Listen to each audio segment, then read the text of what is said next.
ala sa banal mong palad. Kalungan ka namin sa bawat sandali, sa oras ng lungkot at mga bighati. Handa mong yakapin at bigyan ng ngiti ang matang may luha, iyong pinapawi. Ikaw ay dakila, banal at totoo, bago palikhain ng Diyos ang mundo. Ilaw at kanlungan, asin at wika ko, ikaw, Panginoon, ay di nagbabago.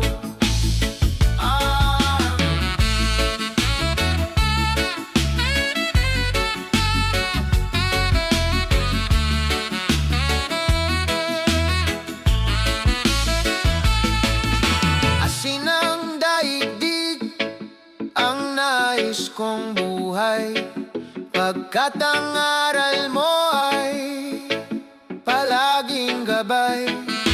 Ako'y